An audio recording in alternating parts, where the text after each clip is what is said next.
Hey guys, it's Kathleen and today I'm going to be bringing you my September wrap-up. So September is over.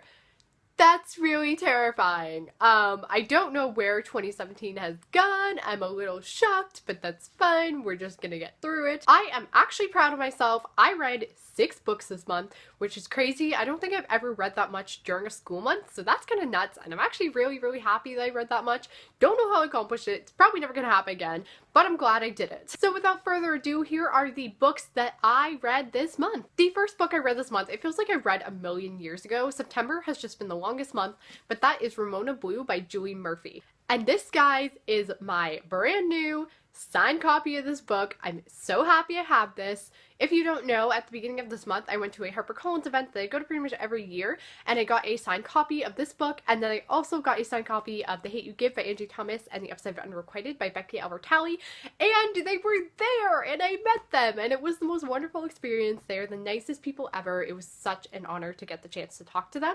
But yeah, I was so happy that I got to do that. But getting back to the actual book, this is a story about a girl named Ramona who is 17 years old, and she is over 6 feet tall, and she has bright blue hair, and she's also one of the only 2 out lesbians in her small town of Eulogy, Mississippi. Eulogy was actually drastically affected by Hurricane Katrina, which is not really a known thing. I actually had no clue that that had really been part of that story, so that was very interesting, and this book really delves into the effects that the hurricane had on this town. But the main story is about Ramona, and she lives in this trailer with her dad and her sister, who has just gotten pregnant, and she feels like there's literally no chance for her to get out of this town. She thinks she's stuck there until this boy named Freddie, who she used to be friends with as a child, comes back into her life, and they start hanging out, and eventually she starts to develop feelings for him, and she starts to wonder if maybe she's actually bi, if this attraction is a fluke, or what's happening, and that's really the crux of the story. This novel is really beautiful. I really enjoyed it. It's a bit slow. I would say Julie Murphy's writing is very quiet, and I think it suited this story better than it suited Dumplin'. I wasn't a huge fan of Dumplin',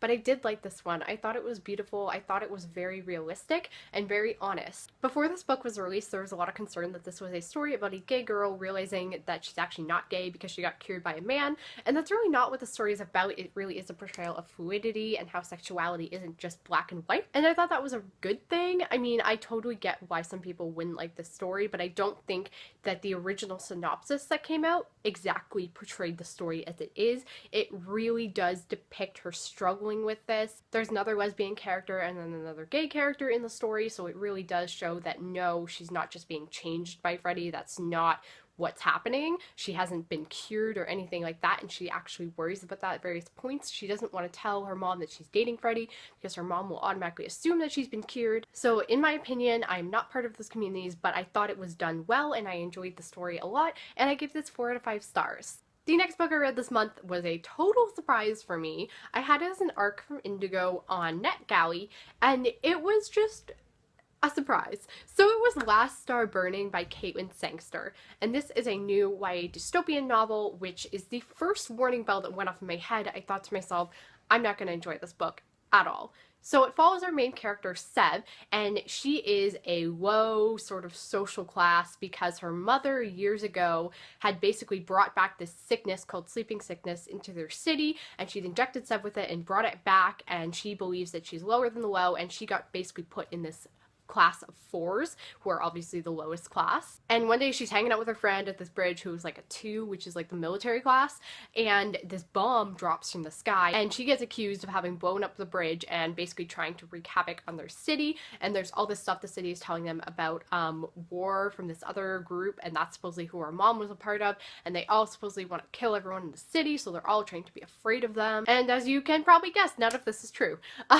So Sev is basically rescued by this group of people from the outside, and she has to go on this epic journey where she has to go basically to this like headquarters of this group, and basically they're going to train her and things like that, and then she goes back to the city, blah blah blah.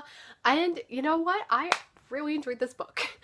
So when I first started it, I thought, oh no, this is just the typical cliche dystopian, and it had all the signs. Like, it had what was looking to be a love triangle, and still might be. That still may happen in book number 2, but we're gonna see.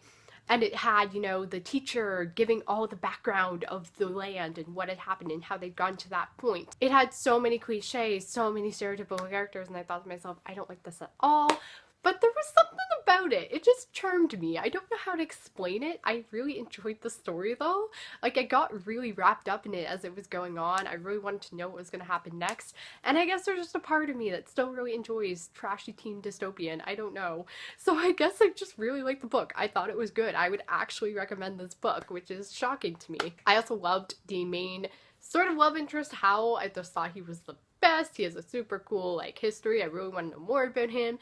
So yeah, I enjoyed the story. The main character was kind of annoying at times, but overall I really liked it. I really did. And then the next book I read this month was another arc I had from NetGalley, and this was not my favorite book. So that was The Last Numsa by Tristan Ciccarelli. First of all, I may be pronouncing a lot of things wrong. Please correct me if I am. I really don't know for sure. But this follows the story of this girl named Asha, who years and years ago was told that basically she had destroyed their town, I believe. I'm already forgetting details of this book. I had to look up the main character's name because I couldn't even remember because it was just that nothing to me. But yeah, I believe she fought this dragon and she'd been told that the dragon had then done bad things to their town, and he brought the old stories which supposedly like hurt people in the town and caused havoc, and that was a thing, and the book was a thing, and it just wasn't that great. I was super bored when I was reading this. I was like, okay, when's something exciting gonna happen? I just thought it was dull. The characters were quite boring. I didn't think the romance was that great. There was nothing about this book that really greatly appealed to me.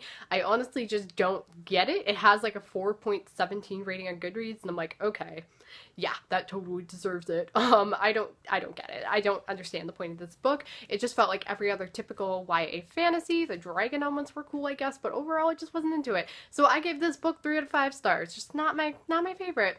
And then next this month was another arc. I'm sorry I read so many arcs this month. I just had a lot of them and I had to get to them. But that was There's Someone Inside Your House by Stephanie Perkins. If you've been on the internet recently, you've probably heard about this book, but this is about a girl named Makani who lives in this small town, and suddenly there starts to be this series of slasher murderers that keep happening. And there doesn't seem to be any direct connection between the victims. None of them knew each other, and Makani is constantly scared because she has this dark past and she fears that the murderer could be coming for her too. There are a million and one things about this book that just don't quite work. First of all, it's a horror book, but it's really not that scary. I am easily scared. So I don't read horror. I avoid it pretty much. I am so easily scared. And admittedly, a couple nights later after I did read this book, I was a tiny bit scared about something that happens in it, but overall it's really not that scary a book. Makani doesn't really know most of the main characters who are killed, so it's kind of like, oh, like I don't have any investment in these characters, I don't really care about them at all, and that was something that was kind of weird. Also, for the first 2/3 to 3/4 of the book, this is a super slow story. Nothing really happens. I wasn't really interested in the romance between Makani and Ollie, which was kind of the crux of the book. I didn't think Ollie was that great of a character. I didn't really like him. I didn't like Makani that much. Like, it just wasn't that good of a book, honestly. There's also this big thing about this big dramatic secret that Makani has, and what did she do when she left Hawaii? Oh no. And it's revealed eventually, but I just don't think it's that exciting. It's not one of those reveals where I'm like, oh my gosh, I totally understand her worries and anxieties. I totally get it. Because I didn't think it was really that big of a deal. Like, it wasn't great, but it wasn't like the worst thing I could have imagined. So I think it definitely could have been done better on that point. Just as a note, there is a transgender character in this book, so that was cool. I liked that. I was glad to see that representation. As well, Makani is half Native Hawaiian and half African American, which is kind of cool as well. So I think Stephanie Perkins did do a good job making this a diverse story. I just don't think she did that great a job making it a good story. There's also this bit in the story where journalists are just portrayed as like evil. They're the worst people ever, apparently, according to this book. And like, to be quite honest, I know hardly any journalists who really want to like attack youngsters after their classmates have been killed. That would just be mean. Journalists don't do that. They're not evil, and I know that books and media typically portray them as evil, but they're really not. They don't have to be the bad guys, and I think that was it was a little much for me. It made me a little uncomfortable just because of what I study and what I do, so that wasn't something I was super into. Overall, I actually gave this 3 out of 5 stars. I thought the action did pick up towards the end, and I did kind of care about a couple of characters that died towards the end, but overall it was just slow and not really my thing. I wasn't invested in it, so yeah, 3 out of 5 stars for this one. I don't think Stephanie Perkins and I really mesh. And then the next book I read this month, I was inspired to read by beautifully bookish Bethany, who was doing an initiative where she only read books by Middle Eastern authors in September, and she called that September for Syria, and this was on her list, so I decided I would pick it up as well, and that is Persepolis by Marjane Satrapi. This is by far the the best book I read this month. I absolutely loved it. I thought it was just such a wonderful portrayal of a true story. It takes place in Iran and it follows our main character, who is Marjorie Satrapi herself, and basically just her childhood growing up amidst war and oppression and all this stuff. And I think it was just such a beautiful story. It's also comedic at moments. It really has a lot of heart, and it really, really well depicts a story that I think is so often left out of our own history books. I knew very little about Iran. All I knew was a bit about oil and British, and I knew that was bad. It was just so well done. It was 100% a 5 out of 5 star book for me, and I really think it's one of those books everybody should read. And then finally this month, I read Alice in Wonderland by Lewis Carroll. I read this for school. I don't think I need to spend lots of time on plot summary. You guys kind of know what this book is about, but I enjoyed it. It wasn't my favorite book I've ever read. I expected to like it more. I think my expectations were quite high, but I did love the cleverness of it. I really loved the wordplay. I thought that was really cool. I didn't know that that was a huge part of the story, and I really, really liked that. I thought that was probably my favorite part. The characters were cool. I really liked the mock turtle.